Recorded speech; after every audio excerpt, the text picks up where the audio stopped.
Hey gang, Uncle Todd and Sonny here, and tonight Doctor Who goes rock and roll. uh, this did upset some people, as usual.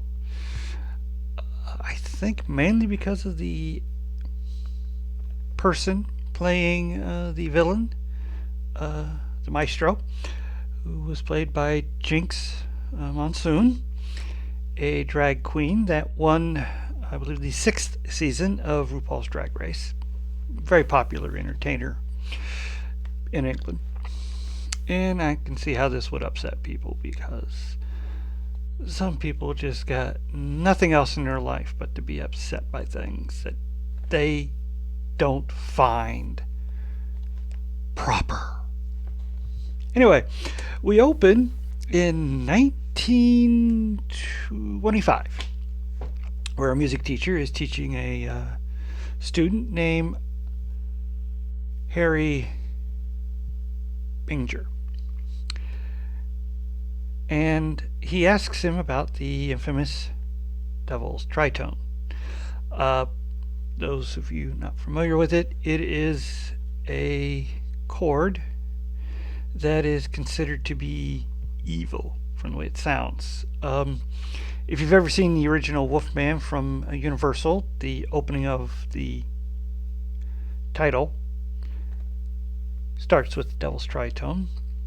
And it is also used in Black Sabbath's first song, Black Sabbath. Anyway, he explains about the Devil's Tritone, and then he starts playing and he starts improvising. And this causes the Maestro to appear out of the piano. See, he came upon the lost chord, which only a genius can do. And Harry is actually a part of the Maestro. Maestro sent Harry forward. If you combine the name, it's Harbinger. Harry Binger. Harbinger. Anyways, she sucks all the music out of the man. And then we jump to the Doctor and Ruby.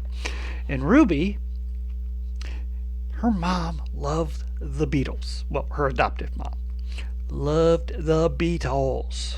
So she grew up hearing all the Beatles songs, and she tells the Doctor if she can go anywhere in time or space, she would like to go to the S-3 Studios, which became Abbey Road, and see the Beatles recording their first album. Well, the Doctor is thrilled with this. You know, most people, they want to do stuff like go to Disneyland. Or not Disneyland, I'm sorry. Go to Bethlehem. You know, to see if Jesus is really real. An interesting little side part they give there about that. Oh, everybody wants to go to Bethlehem. So they zip to 1963, I believe. 1963, yes. Where, although they have recorded singles at this point, now they are recording their first album. And changing into more mod clothes. And oh my, the Afro the Doctor effects. That is amazing. Anyway, all go-goed up. They go into the studios, convince the tea matron that it's time for her break, and they were sent to relieve her. Then they zip into the studio where George Martin is recording the Beatles. And they sing their song, I've Got a Dog. A very simplistic, almost childish song that just isn't the Beatles. Curious, they don't understand this. There is no record of the Beatles ever recording a song like this. They gotta check it out. So they go into another studio where Celia Black is recording, and she's recording an even more childish, simplistic song. So they run into the studio of Murray Gold, which is a nice little meta thing here because Murray Gold also does the music for Doctor Who. And he's doing an almost Twinkle Twinkle Little Star-esque orchestral arrangement. What is going on? Well, splitting up, they tackle John Lennon and Paul McCartney, where they find that way, way back in the 20s, something started to happen. All joy was lost. Music's just kind of disappearing. And they're both just wanting to get through this record contract and then go get real jobs. In fact, nobody's happy. Nobody smiles. This is very odd. As the doctor talks to Paul about, isn't there anything like inside some piece of music that you're just itching to bring out? And he starts to, and then suddenly everybody stops. And the doctor starts seeing this reflect off every reflective surface. The Maestro. What is this? They'll check it out. So Ruby and the doctor get some workmen to bring a piano to the top of the S-3 Studios building. There he has Ruby play a song. Remember, she was in a band, and this was a song she wrote for someone in the band she really, really cared for. And this is a beautiful song, and people were stopping what they're doing and putting their heads out the windows to listen. And the Maestro appears out of that piano, very angry. All music belongs to them. That's right, the Maestro did say at the beginning, them, they. Okay, so that's the Maestro's pronouns, and I don't want to hear any bad comments about it. Anyway, the doctor is freaked out, and they run away. They hide, and using his sonic, he dampens all sound around them. So when the Maestro comes and using their tuning fork, ding, which can locate any music, nothing. No sound. No voice. Very clever. Too bad there just happens to be a puddle of water in that alleyway.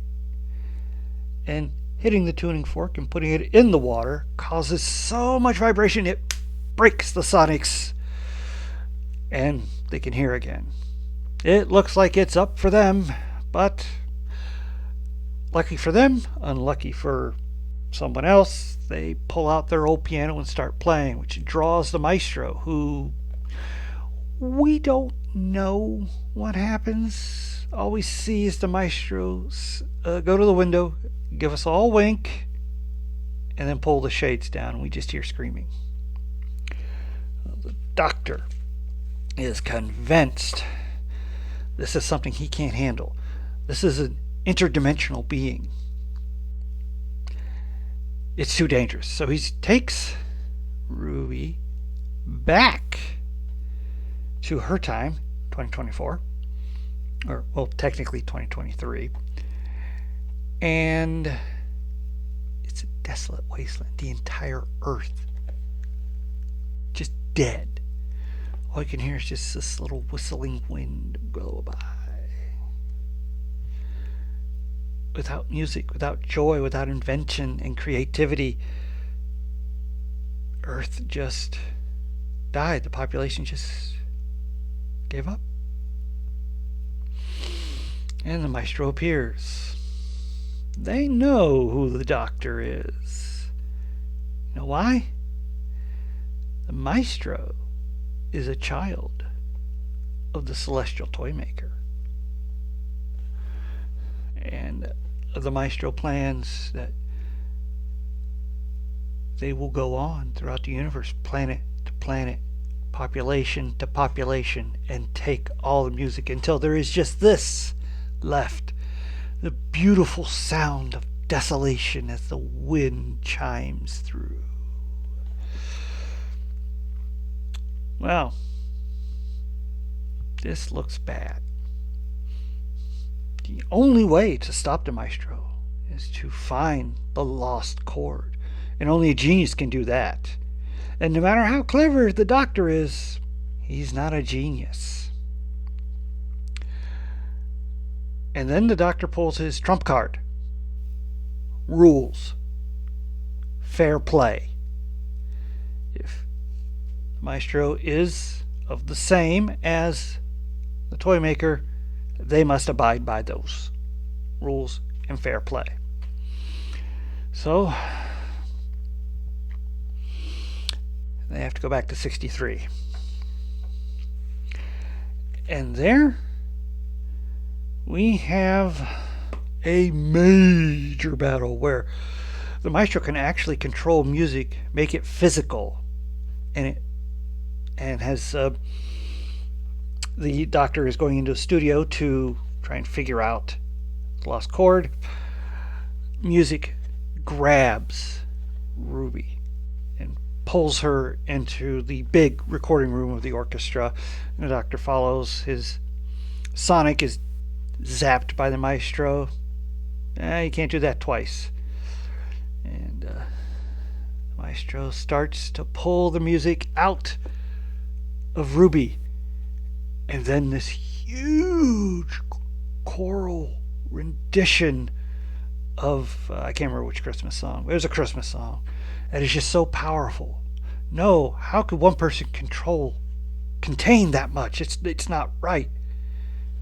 There's something off about her.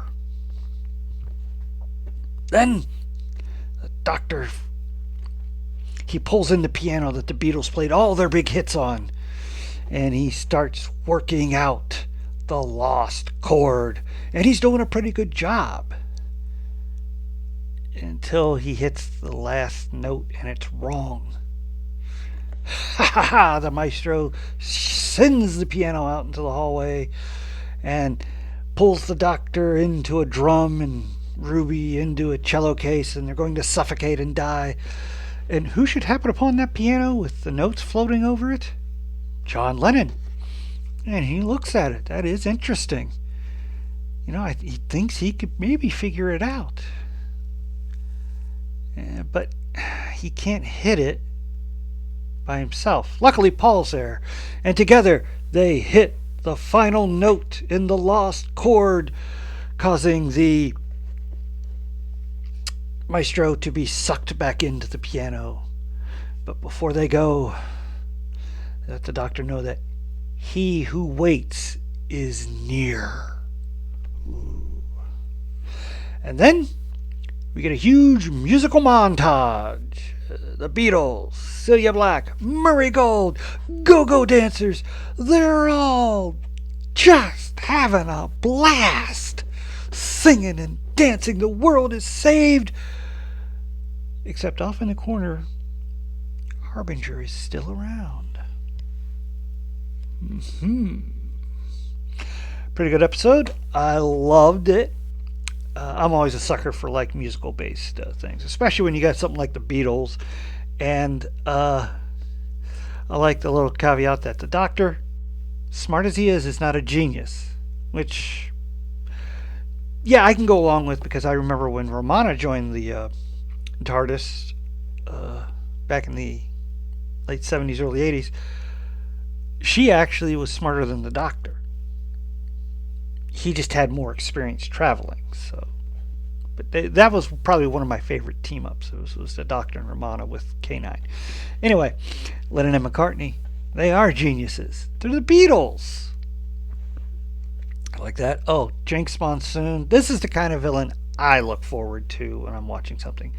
Over the top, campy, and just oozing menace. Like Frank Gorshin did in the old 60s Batman show. He was campy, he was over the top, but there was this undercurrent of real menace to him. That's probably why he's my favorite Batman villain.